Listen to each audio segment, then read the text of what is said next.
नमस्कार। आज हम दो बहुत ही दिलचस्प प्राचीन कहानियों की दुनिया में चलने वाले हैं। ये कहानियां हमें धन, दया और हमारे कर्मों के बीच के गहरे रिश्ते के बारे में बहुत कुछ सिखाती हैं। तो चलिए इस सफर की शुरुआत करते हैं। ये सवाल है ना, सदियों से लोगों को परेशान करता आया है कि हमारी किस्मत आखिर चलती किससे है, हमारे कामों से या बस लक से। हमारी आज की कहानियां इसी पहेली को सुलझाने की कोशिश करती हैं और दिखाती हैं कि कैसे हमारे छोटे छोटे फैसले ही हमारी तकदीर लिखते हैं। हमारी कहानियों की शुरुआत दो बिल्कुल अलग दुनियाओं से होती है। देखिए, एक तरफ है गरीबी और संघर्ष और दूसरी तरफ है बेहिसाब दौलत और घमंड। और इन दोनों दुनियाओं के बीच दो ऐसे लोग हैं जिनकी जिंदगी बस एक दूसरे से टकराने ही वाली है। तो ये है आदित्य। बेचारा दिन भर जामुन बेचकर अपने परिवार का पेट पालता है, लेकिन उसकी मेहनत का फल उसे मिल ही नहीं पाता। सोचिए, 50 रुपए किलो के जामुन लोग 20 रुपए में मांगते हैं। घर पर माँ बीमार है और आदित्य अपनी बेबसी पर आंसू बहाने के अलावा कुछ कर भी नहीं सकता। और दूसरी तरफ है ये रमेश, एक अमीर जमींदार। पूजा पाठ तो खूब करता है, लेकिन उसके दिल में दया नाम की कोई चीज ही नहीं है। जब भोला नाम का एक गरीब आदमी अपनी बीमार माँ के लिए मदद मांगने आता है, तो रमेश उसे नीची जाति का कहकर बेइज्जत करता है और भगा देता है। मतलब उसकी भक्ति बस एक दिखावा है। अब देखिए, हमारे दोनों किरदारों की जिंदगी में एक साधु के रूप में एक ऐसा मोड़ आता है जो उनके असली चरित्र की परीक्षा लेगा।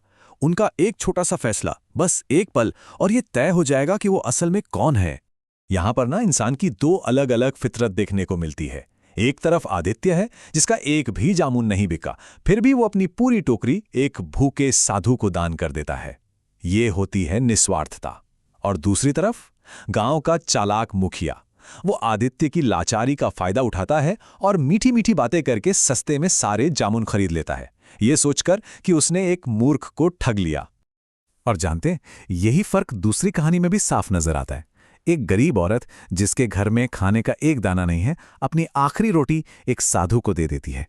लेकिन जब वही साधु जमींदार रमेश के आलीशान दरवाजे पर पहुंचता है, तो रमेश उसे ढोंगी बाबा कहकर भगा देता है। यहां तक कि अपनी पत्नी को भी डांटता है। अब जैसा कि इन कहानियों में होता है, हर कर्म का हिसाब तो होता ही है। अब जो होने वाला है ना, वो कोई इत्तेफाक नहीं है, बल्कि इन किरदारों के अपने ही कर्मों का फल है। इसे ही हम कर्म का न्याय कह सकते हैं। मतलब ये एक ऐसा विचार है कि हर काम, चाहे अच्छा हो या बुरा, एक नतीजा लेकर आता है जो हमारी किस्मत तय करता है।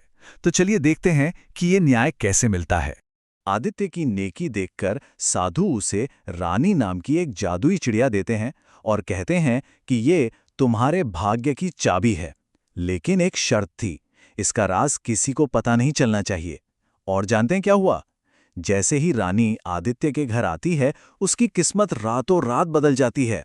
दूसरी ओर रमेश, उसके घमंड का नतीजा बहुत भयानक होता है। साधु गुस्से में आकर उसे श्राप देते हैं, जा, मैं तुझे श्राप देता हूं कि तू एक लोमड़ी बन जाए। और बस पल भर में वो अमीर जमींदार अपनी इंसानियत और दौलत खोकर एक जानवर बन जाता है। तो अब बात करते हैं उन लोगों की जिन्होंने लालच का रास्ता चुना। ये कहानियां हमें यही सिखाती हैं कि धोखे से कमाई गई दौलत कभी साथ नहीं रहती। वो लालची मुखिया छुपकर जादुई चिड़िया का राज जान लेता है और झूठे आरोप लगाकर उसे छीन लेता है। उसे लगता है कि अब तो उसकी किस्मत चमक जाएगी, लेकिन होता ठीक उल्टा है। उसकी सारी दौलत खत्म हो जाती है। क्यों? क्योंकि असली जादू उस चिड़िया में नहीं था, बल्कि आदित्य की नेकी में था। इस बीच लोमड़ी बना जमींदार जब दर दर की ठोकरें खाता है और वही अपमान सहता है जो वो दूसरों को देता था, तो आखिरकार उसके मुंह से ये शब्द निकलते हैं, ये सब मेरे कर्मों का ही फल है। और ये एक बहुत बड़ा टर्निंग पॉइंट है। ये पहली बार है जब रमेश अपनी गलती मान रहा है। ये आत्मज्ञान का वो पल है जो उसे इंसानियत की कीमत समझाता है और वापस इंसान बनने के लंबे और मुश्किल सफर पर पहला कदम रखने की इजाजत देता है। और यहीं से जमींदार की कहानी का आखिरी अध्याय शुरू होता है। एक ऐसी यात्रा जिसमें उसे वो सारे सबक सीखने होंगे जिन्हें उसने अपनी जिंदगी में हमेशा नजरअंदाज किया था। साधु ने श्राप से मुक्ति के लिए 3 शर्तें रखी थीं। हर शर्त उसे अपने पुराने व्यवहार का आईना दिखाती है। उसे दूसरों से दया पानी होगी, उसे खुद दया दिखानी होगी और अंत में उसे अपना सारा घमंड त्यागना होगा। इन परीक्षाओं को पूरा करने के बाद उसी भोला के घर से खाना खाकर, जिसे उसने अपमानित किया था, एक गरीब किसान की मदद करके और आखिर में एक पंडित का झूठा खाना खाकर उसका श्राप टूट जाता है। वो सिर्फ बाहर से नहीं बल्कि अंदर से भी पूरी तरह बदल चुका होता है। तो इन दो कहानियों के अंत में हमें सीखने को क्या मिलता है? चलिए इन अनमोल सबकों को एक साथ समझते हैं। ये कहानियां साफ बताती हैं कि घमंड का सिर हमेशा नीचा होता है। सच्ची दौलत आपकी दयालुता है, आपकी तिजोरियों में रखा सोना नहीं। हर काम, चाहे वो एक रोटी का दान हो या किसी का अपमान, अपना फल जरूर देता है। और अंत में अगर कोई अपनी गलतियों को मान ले तो पछतावा और मुक्ति का रास्ता हमेशा खुला रहता है। और हम आपको इसी सवाल के साथ छोड़े जाते हैं।